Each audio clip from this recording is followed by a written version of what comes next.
नमस्कार, स्वागत है आप सभी का वॉइस ऑफ मार्जिन की इस खास बुलेटिन में। मैं हूं तरुणदेव मिश्रा और हम बात करने वाले हैं दिन भर की कुछ खास खबरों के बारे में। पहली खबर है उत्तर प्रदेश के ज़िला बनारस से। उत्तर प्रदेश के ज़िला बनारस में डोमरी नाम का एक गांव है जो देश के प्रधानमंत्री श्री नरेंद्र मोदी द्वारा गोद लिया गया है। इस गांव में लॉकडाउन के दौरान scroll.in की एक जानी मानी पत्रकार सुप्रिया शर्मा ने एक रिपोर्ट की थी। उस रिपोर्ट में उन्होंने ये दावा किया कि गांव में लोग भूखे मर रहे हैं, उनके राशन कार्ड तक नहीं बने हुए हैं और भी लॉकडाउन के दौरान उन्हें कई समस्याओं का सामना करना पड़ रहा है। इस अपनी रिपोर्ट में उन्होंने एक माला नाम की महिला का जिक्र किया, जिसका उन्होंने कहा कि इंटरव्यू के दौरान उन्हें पता चला कि उनके घर में उनके बच्चों को खाना तक नहीं है और वो दूसरों के घरों में एक साफ़ सफाई बर्तन वगैरह का काम करती हैं और लॉकडाउन की वजह से उनका कोई काम नहीं चल रहा है।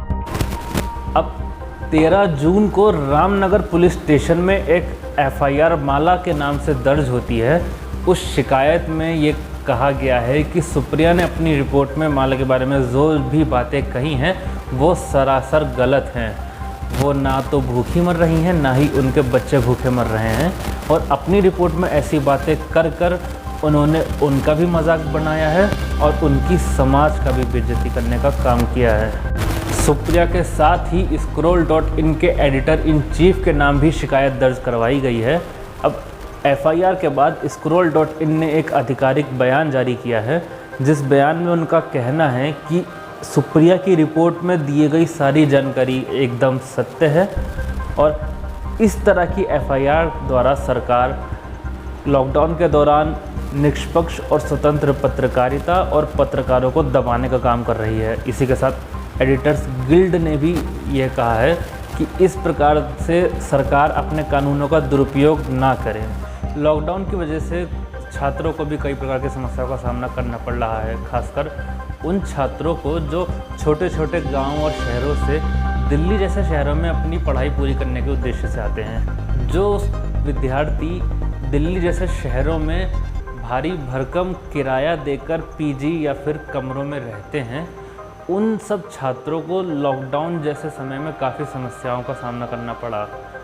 लॉकडाउन अचानक होने की वजह से कई छात्र वहीं अपने कमरों में फंसे रह गए हैं और अब उन छात्रों को उनके मकान मालिकों द्वारा किराए के लिए काफ़ी ज़्यादा दबाव बनाया जा रहा है कि या तो वो किराया दें या फिर कमरा खाली कर दें। अब ऐसे में छात्रों के सामने काफ़ी बड़ी समस्या आ गई हैं। वैसे भी शिक्षा का काफ़ी ज़्यादा प्राइवेटाइजेशन होने की वजह से उनकी फ़ीसें भी काफ़ी बढ़ गई हैं और इसी समय में काफ़ी कॉलेजों द्वारा उनसे फ़ीस भी मांगी जा रही हैं और इसी के साथ उन्हें अपना किराया भी देना है। ऐसे में student federation of India SFI जैसे संगठनों ने एक स्टूडेंट टेनेंट यूनियन नाम से एक संगठन का गठन किया है, जो कि छात्रों की लॉकडाउन के दौरान की इस तरह की समस्याओं पर काम करेगी। चीन एक ऐसा देश है जहाँ के अधिकतर लोगों का किसी खास धर्म से कोई लेना देना नहीं है।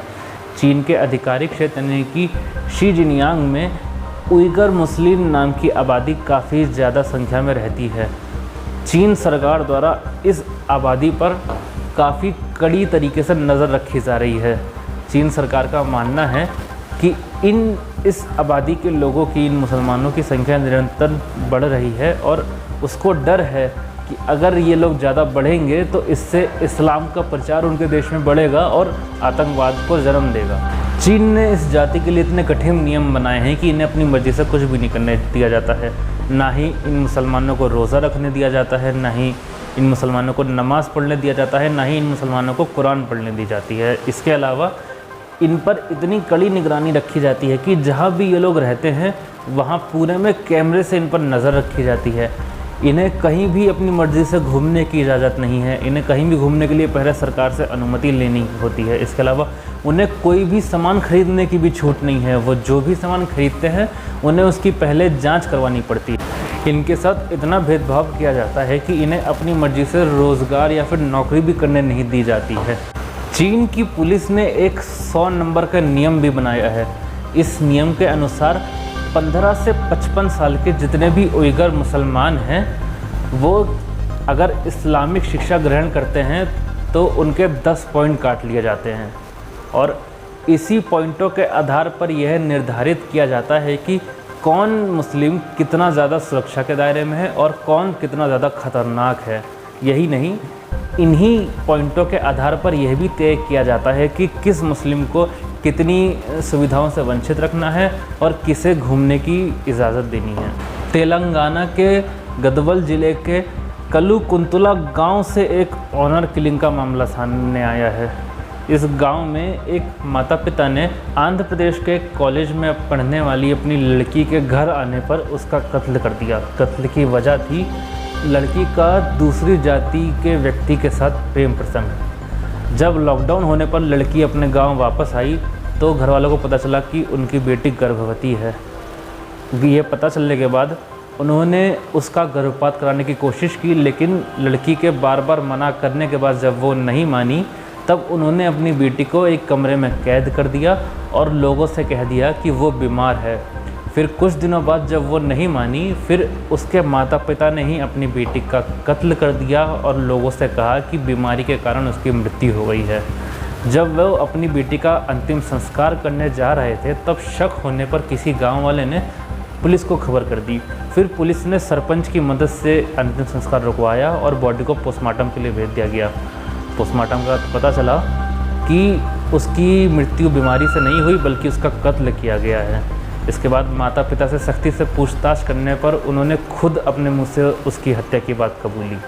12 जून को उत्तराखंड हाईकोर्ट ने एक फ़ैसला सुनाया। ये फ़ैसला एक केस की सुनवाई के सिलसिले में आया है। ये केस मधुबाला नाम की महिला द्वारा दायर किया गया था, जिसमें उनका दावा था कि मीनाक्षी नाम की महिला जो उनके साथ लिव इन रिलेशनशिप में रहती थी, लॉकडाउन के दौरान उन्हें उनकी माता और भाई द्वारा उनसे अलग करके बंद कर दिया गया है। इस केस की सुनवाई में उत्तराखंड हाईकोर्ट ने यह फैसला सुनाया कि भारतीय संविधान का अनुच्छेद 21 आपको ये अधिकार देता है कि आप चाहे समान जेंडर के हों, समान लिंग के हों, और अगर दोनों की सहमति है तो वो चाहे तो साथ रह सकते हैं। हालांकि बाद में मीनाक्षी ने इन दावों को खारिज करते हुए ही कहा कि उन पर किसी प्रकार का कोई दबाव नहीं है, वो अपनी मर्ज़ी से उनसे अलग हुई थी। एक और समस्या लॉकडाउन के दौरान उजागर हुई है, जो है महिलाओं के मासिक धर्म चक्र का बाधित होना।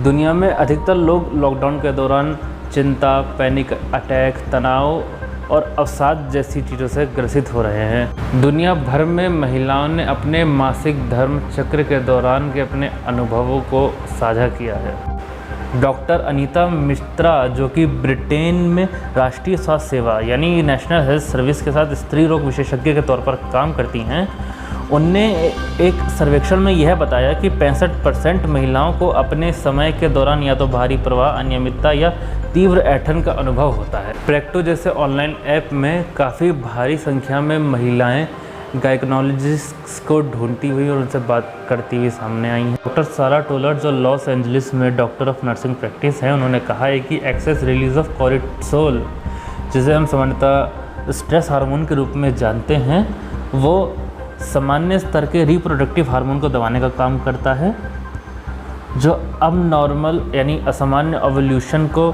बढ़ाता है, जिससे महिलाओं की मेंस्ट्रुएशन साइकिल को बाधित करता है। आज के लिए इतना ही, धन्यवाद।